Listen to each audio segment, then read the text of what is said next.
Alright, so here's my Mishimoto parts here. I'm getting it ready to for the install. Let's look at what's what. So in the unboxing video, you saw the catch can, so I'm starting to putting these together. So it comes with the 3 nipples, and these nipples are plastic. All right, so when you screw these on, be mindful of that. Don't tighten it too much, otherwise they'll break. They'll strip. The nuts on here are 11/16. So use 11/16.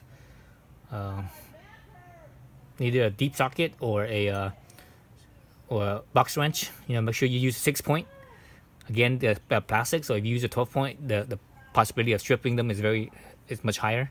So use a 6-point, so that way it has better grip on there. They come with various parts. This bottom one here had a grub screw. A little grub screw here, 8mm in here, so you have to take that off. So 8mm. It has some Teflon tape on it, so make sure you clean off the Teflon tape on the female side. So you won't need this at all. I'm not sure why they even have this in there. I mean, because you're gonna toss it. Don't need that at all. There's the mounting bracket right here for the catch can. Later on, when it goes in, there's a. If you look at it, see how it's stepped. So later on, when it goes in, there's a correct way of putting it like so or like this. What you want to do is you want the ring here to be higher, and the fork here to be lower. So basically, it's gonna sit something like it's actually gonna sit something like this. Right. So the fork is lower and the ring is higher, and the 2 screws later on is gonna go down right here. So later on, when I put these 2 screws on, I'm gonna use some blue Loctite on this, because they're tiny little screws. The head on them is only the Allen wrench on them is only 2.5mm. So these are tiny little screws. So that's why I want to use some blue Loctite, so that way they don't loosen up. This thing it's a decent amount of weight, considering that it's only aluminum, and this is only 2 screws. I think it would have been better if they made it 3 screws, 2 right here and like 1 right here. I think that would have been a better design. Would have been more sturdy. So that's that. You got the 3 hoses, and these hoses are really nice. I really like them. They're silicone hoses, and they're very high quality hoses. I'm looking at them. They're very high quality hoses, and they're thick too. They're like a little bit thicker than they need to be. It would have been probably okay with it only half the thickness, but whatever the case, get those 3 hoses. And how it goes is this little shorty stubby hose here. This is a drain hose, so this one goes down. I'm not sure if it's this way or this way. I think it's this way. I think it goes down like this, something like that, I believe. I mean, it could be this way. But anyways, I figured out when we get to that point. And these 2 other hoses here, the longer hoses, if you look at them, look at the end of them, there's only one end that has the Mishimoto logo. The other end doesn't. Okay, so both of them are like that. Only one end has the Mishimoto, the other end doesn't. Okay, so the end that has the Mishimoto, or the end that goes into the nipples here.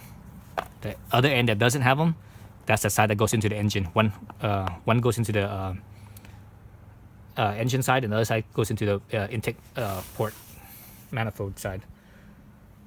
So the Mishimoto, there's an in and an out. So you look at from the top, from a clockwise direction. The first one that you hit, that's the in. Then the second one is the out. Okay. And how it goes is, again, these logos are the one that goes into the nipples. So how it goes, if these 2 logos are at the nipples, that means these 2 end are at the the engine side. So the 2 on the engine side, the side you look at them, the side where there's a 90-degree angle that's short, this is the side that goes into the manifold. Okay, the intake manifold. Then this side where it's longer, this is the side that goes into the engine side. That's basically right underneath and towards the back of the intake manifold. And I'll show you guys where that is in a minute. I'm not sure if I could get the camera in there actually, but I'll show you the approximate area. So normally without these, you know, if it was the stock setup, where those two hoses are, or what these two are right here, where these two plug in, it's actually one hose that's, you know, it's basically, it's like a U-shaped hose that connects from one to the other. So when you pull that out, you basically replace it with these two, right? So from the engine side goes into here, engine side goes into here, then on that side, from the engine side, it goes onto the in, then from the manifold side, it's out. So out connects to the manifold, and in connects to the engine side. So that's how it goes. Let's see what else. So let's put the stuff in here, and let's go over to the engine bay, and we could look at closer, maybe a close up on that.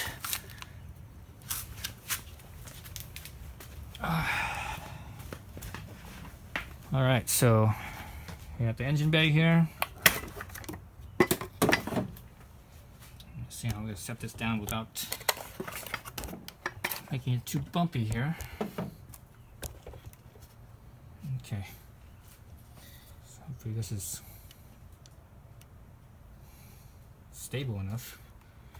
I'm not sure. Oh, that's not very stable. Well, it's close enough, I think.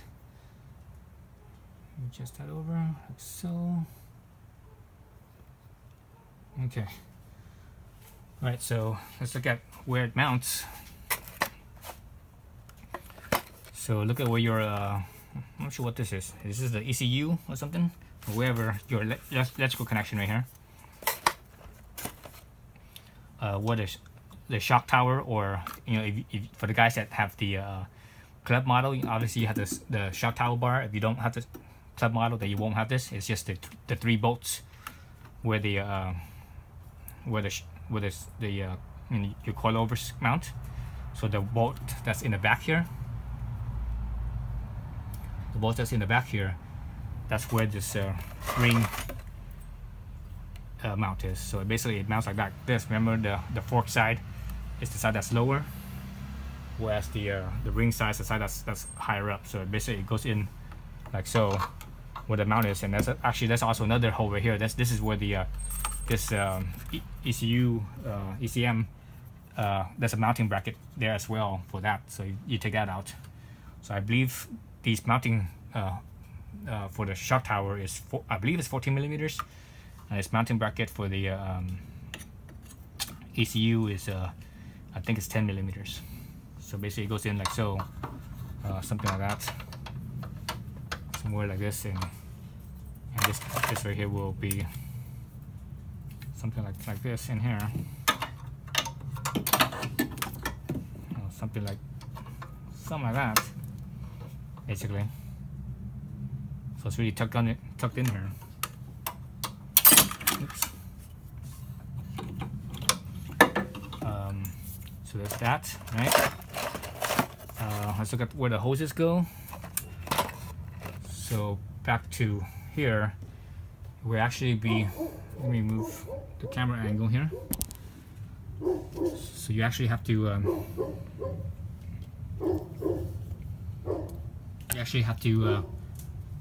remove this vacuum hose here. So there's a hose clamp here, and you go to the other side over here. You see it. See, it's kind of hard to see. It's right there. There's another hose clamp, basically at the other end of the vacuum line. So you have to remove this hose clamp so that way you can get your hand between the manifold here and the firewall. Your hand goes down back in there, and there's that U-shaped hose. That's where the 2 hoses connect, and you pull out that U-shaped hose. There's no clamp or hose clamp to it at all, because you know, there's no pressure there.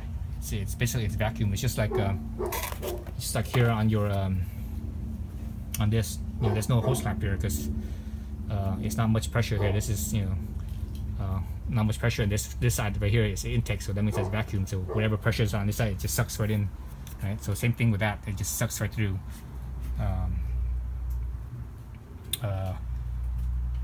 There's no pressure. You know, the only time you need to use the hose clamp on these things is if you have forced induction.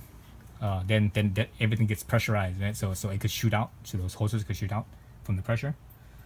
And the drain hose, coming down here. Drain hose basically just goes straight down. So this, if you look down right here, that's this space here where the wheel well is, it's an open spot.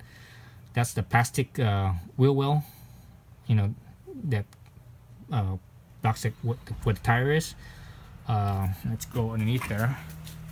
So I took off the wheel to make this easy. You don't necessarily have to take off the wheel. You could just turn the wheel to the passenger side or the left side. Okay, so from the top, if you look underneath, you actually see the top of where this area is right here. So you take off this plastic rivet here.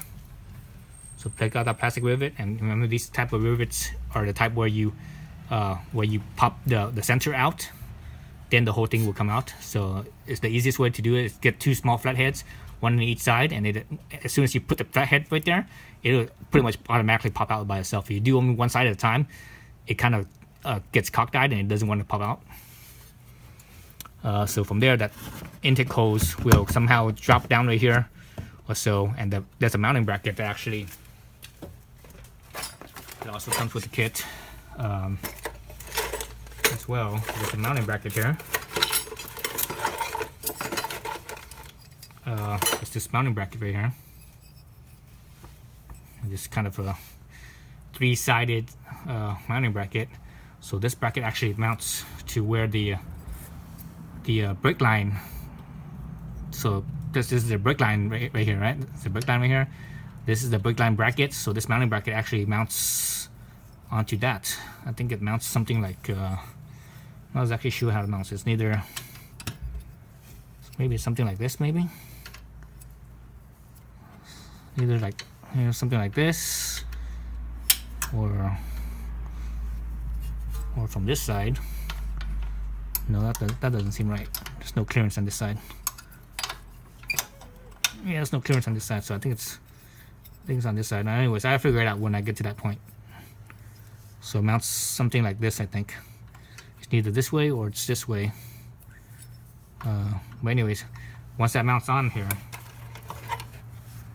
once this mounts on, and this, so you see this thing has one. Oops, how this thing has one big hole.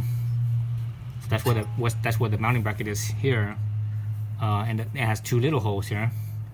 Two little holes. So the kit also comes with these zip ties here, with a little whatever you call these things. This actually goes, whichever side it goes into, I'm not sure yet. It goes in there. Once it goes in there, it will zip tie down the little petcock valve here. So the hose connects to the petcock here, the valve. So right now the valve is open, like so. That's closed. Then you can drain it out from there. So that's how you have that. So it's pretty easy to drain out. All you need to do is